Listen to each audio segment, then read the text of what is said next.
প্রিয় দর্শক, আসসালামু আলাইকুম। কি খবর সবার? আশা করছি ভালো আছেন। দেশে এবং প্রবাস থেকে যারা আমার এই ভিডিওটি দেখছেন, আপনাদের সবাইকে অনেক অনেক শুভেচ্ছা।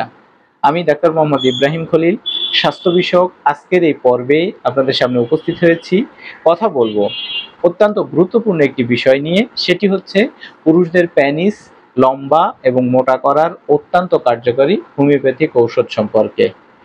তাই যারা এই ভিডিওটি দেখছেন, আশা করছি ভিডিওটি না টেনে প্রথম থেকে শেষ পর্যন্ত মনোযোগ সহকারে দেখবেন। দর্শক, একজন চিকিৎসক হিসাবে যে সমস্ত রোগীরা যৌন রোগের চিকিৎসা গ্রহণ করতে আসেন, তাদের অধিকাংশই কিন্তু কমন একটি অভিযোগ করে থাকেন, সেটি হচ্ছে আমাদের প্যানিস ছোট এবং চিকন। এই ছোট এবং চিকন প্যানিস দিয়ে স্ত্রীকে পরিপূর্ণ যৌন তৃপ্তি দিতে পারছি না। প্যানিস কি বড় এবং মোটা করা যায়? দর্শক, এই বিষয়গুলো নিয়ে আজকে আপনাদের সাথে বিস্তারিতভাবে আলোচনা করছি। আপনাকে প্রথমে যে বিষয়টি আমি এখানে বলবো সেটি হচ্ছে একজন স্ত্রী কিভাবে পরিপূর্ণ যৌন তৃপ্তি পেয়ে থাকে, সেই বিষয়টা আপনাকে প্রথমে জানতে হবে। মহিলাদের জরায়ুর মুখ থেকে 2 থেকে 2.5 ইঞ্চি ভিতরে একটি স্থান রয়েছে, যেটিকে মেডিকেলের ভাষায় বলা হয় জি স্পট। এই জি স্পটের স্থানটি ব্যক্তিভেদে ভিন্ন হয়ে থাকে। যেমন যে সমস্ত মেয়েরা উঁচু লম্বা, তাদের ক্ষেত্রে 2 থেকে 2.5 ইঞ্চি ভিতরে জি স্পট নামক স্থানটি অবস্থান করে। আর যে সমস্ত মেয়েরা বেটে বা খাটো টাইপের, তাদের কিন্তু 1.5 থেকে 2 ইঞ্চি ভিতরে জি স্পট নামক স্থানটি অবস্থান করে। তাই কোনো পুরুষের প্যানিস যদি 3 থেকে 3.5 ইঞ্চি পরিমাণ হয়ে থাকে, তাহলে কিন্তু পরিপূর্ণভাবে সে তার পার্টনারকে যৌন তৃপ্তি দিতে পারেন।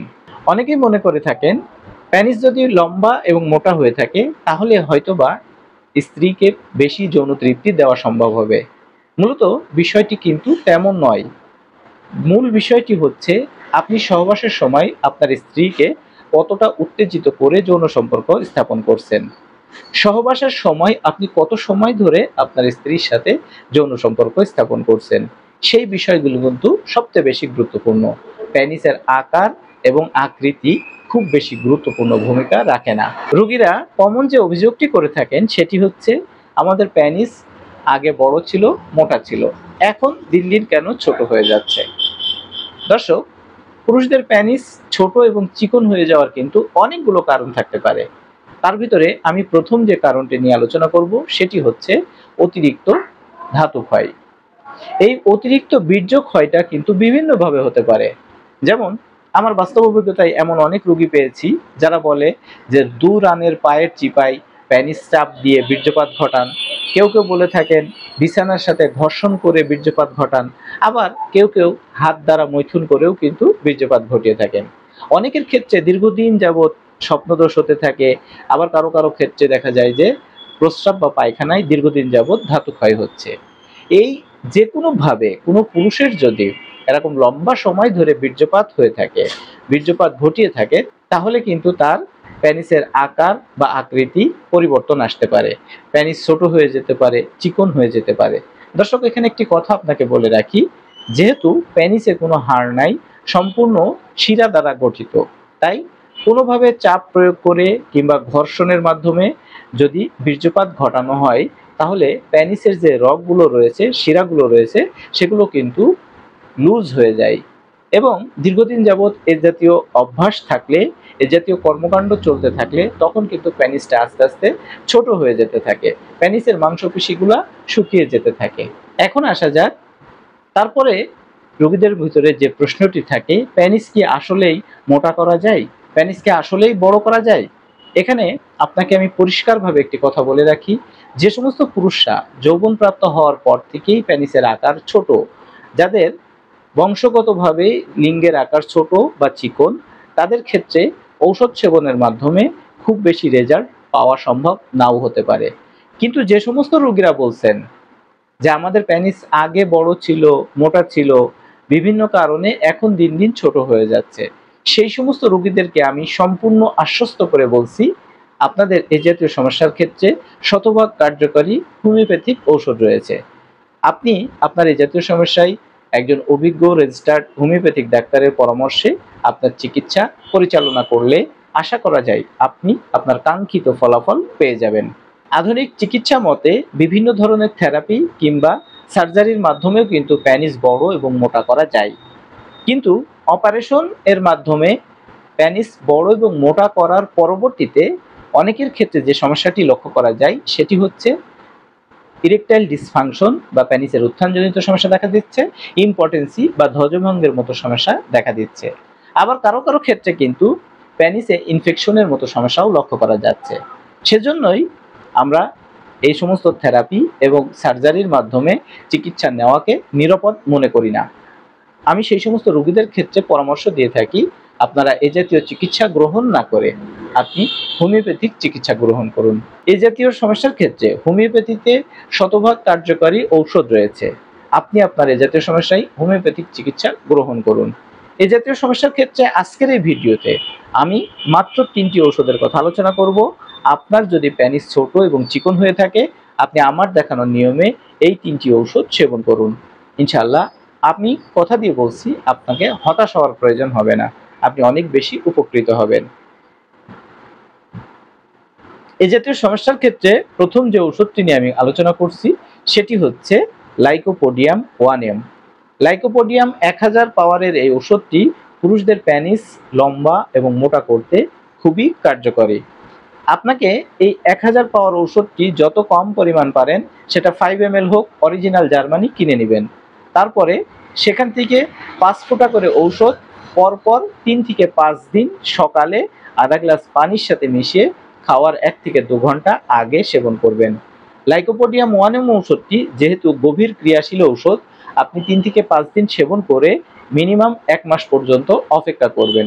তারপরে অবস্থার পরিবর্তন হলে আপনি অভিজ্ঞ ডাক্তারের সঙ্গে পরামর্শ করে পরবর্তী ডোজটি গ্রহণ করবেন। দ্বিতীয় যে ওষুধটি নিয়ে কথা বলছি সেটি হচ্ছে অ্যাগনাসকাস্ট 200। পুরুষদের বিভিন্ন ধরনের যৌন দুর্বলতার সমস্যা দূর করতে বা বিভিন্ন রকম ঘাটতির কারণে যে সমস্ত পুরুষদের পেনিস ছোট এবং চিকন হয়ে যাচ্ছে তাদের ক্ষেত্রে মহা ঔষধ হিসাবে ব্যবহৃত হতে পারে। আপনি এই অ্যাগনাসকাস্ট 200 ওষুধটি প্রতিদিন সকালে 5 ফোঁটা, রাতে 5 ফোঁটা আধা গ্লাস পানির সাথে মিশিয়ে খাওয়ার আধা ঘন্টা থেকে 1 ঘন্টা আগে সেবন করবেন। আর তৃতীয় যে ঔষধটি রয়েছে সেটি হচ্ছে সাইডোনিয়া ভালগারিস মাদার টিংচার। দর্শক, এখানে একটি কথা বলে রাখি, হোমিওপ্যাথিক ঔষধগুলো সাধারণত একই ঔষধ বিভিন্ন ধরনের রোগের ক্ষেত্রে ব্যবহৃত হয়ে থাকে, কিন্তু সাইডোনিয়া ভালগারিস ঔষধটি শুধুমাত্র পুরুষদের পেনিসের এ জাতীয় সমস্যায় সবথেকে বেশি ব্যবহৃত হয়, অন্য কোনো ক্ষেত্রে তেমন একটি ব্যবহার হয় না। এই ওষুধটিকে অনেকে অব্যর্থ ঔষধ হিসেবেও বিবেচনা করে থাকেন। তাই আপনি সাইডোনিয়া ভালগারিস মাদার টিংচার ওষুধটি প্রতিদিন সকালে 10 ফোঁটা, দুপুরে 10 ফোঁটা, রাতে 10 ফোঁটা আধা গ্লাস পানির সাথে মিশিয়ে খাওয়ার আধা ঘন্টা থেকে 1 ঘন্টা পরে সেবন করবেন। তাহলে আজকের এই ভিডিওতে আমি 3টি ওষুধ নিয়ে আলোচনা করলাম। তার একটি হচ্ছে লাইকোপোডিয়াম 1M, যেটি আপনি 3 থেকে 5 দিন সেবন করবেন। আর দ্বিতীয়টি হচ্ছে অ্যাগনাসকাস্ট 200, যে ওষুধটি আপনি 1 থেকে 2 মাস সেবন করবেন। আর তৃতীয় যে ওষুধটি নিয়ে বললাম সেটি হচ্ছে সাইডোনিয়া ভালগারিস মাদার টিংচার। এই ওষুধটি আপনি 2 থেকে 3 মাস পর্যন্ত সেবন করবেন। আশা করছি আপনি যদি আমার দেখানো নিয়মে এই ওষুধগুলো সেবন করেন ইনশাআল্লাহ অনেক বেশি উপকৃত হবেন। দর্শক, এখানে আরো একটি কথা বলে রাখি, আপনি এই ওষুধগুলো নিজে নিজে কিনে না খেয়ে একজন অভিজ্ঞ ডাক্তারের সঙ্গেও কিন্তু পরামর্শ করে চিকিৎসা গ্রহণ করতে পারেন। চিকিৎসা গ্রহণ শব্দের অর্থ হচ্ছে আপনি আপনার সমস্ত লক্ষণগুলো বলবেন, ডাক্তার আপনার প্রয়োজনীয় লক্ষণগুলো আরো জেনে নিয়ে আপনার সমস্ত বিষয়টা অ্যানালাইসিস করে আপনাকে চিকিৎসা প্রদান করবেন। আমি একজন চিকিৎসক হিসেবে আপনাকে সেটাই পরামর্শ দিচ্ছি। কেননা হোমিওপ্যাথিতে একজন রোগীর পূর্ণাঙ্গ চিকিৎসার জন্য সঠিক অ্যানালাইসিস প্রয়োজন, যেটা একজন ডাক্তার ছাড়া কোনো রোগীর পক্ষে সম্ভব নয়। তাই যদি সম্ভব হয় আপনি ঔষধ কিনে না খেয়ে আপনি প্রথমত একজন ডাক্তারের সঙ্গে পরামর্শ করে চিকিৎসা গ্রহণ করবেন। আপনি চাইলে আপনার এই জাতীয় সমস্যার ক্ষেত্রে অরিজিনাল ঔষধের মাধ্যমে আমার থেকেও চিকিৎসা গ্রহণ করতে পারবেন। আমার থেকে চিকিৎসা নিতে হলে আপনি আমাকে ফোন করে আপনার বিস্তারিত সমস্যার কথা আলোচনা করবেন। আমি আপনার সমস্যাগুলো সঠিকভাবে অ্যানালাইসিস করে আপনাকে চিকিৎসা দিয়ে সহায়তা করব। আশা করছি যে সমস্ত পুরুষদের পেনিস ছোট এবং চিকন তারা এই ভিডিওটির মাধ্যমে অনেক বেশি উপকৃত হয়েছেন। আপনার কাছে যদি এই ভিডিওটি ভালো লেগে থাকে তাহলে অবশ্যই আপনি আপনার ফ্রেন্ডস এবং ফ্যামিলিতে শেয়ার করবেন। পরবর্তীতে এ জাতীয় গুরুত্বপূর্ণ ভিডিও পেতে অবশ্যই আপনি আমার চ্যানেলটি সাবস্ক্রাইব করে রাখবেন। আপনার আজকের এই ভিডিও সম্পর্কে যদি কোনো প্রশ্ন কিংবা মতামত থাকে, সেটা কমেন্টসের মাধ্যমেও জানাতে পারেন। নতুন কোনো ভিডিওতে নতুন কোনো বিষয় নিয়ে আবার আপনার সঙ্গে দেখা হচ্ছে, সেই প্রত্যাশা ব্যক্ত করে আজকের আলোচনা এ পর্যন্তই শেষ করছি। সে পর্যন্ত আপনি সুস্থ থাকবেন, ভালো থাকবেন, নিরাপদে থাকবেন। আল্লাহ হাফেজ।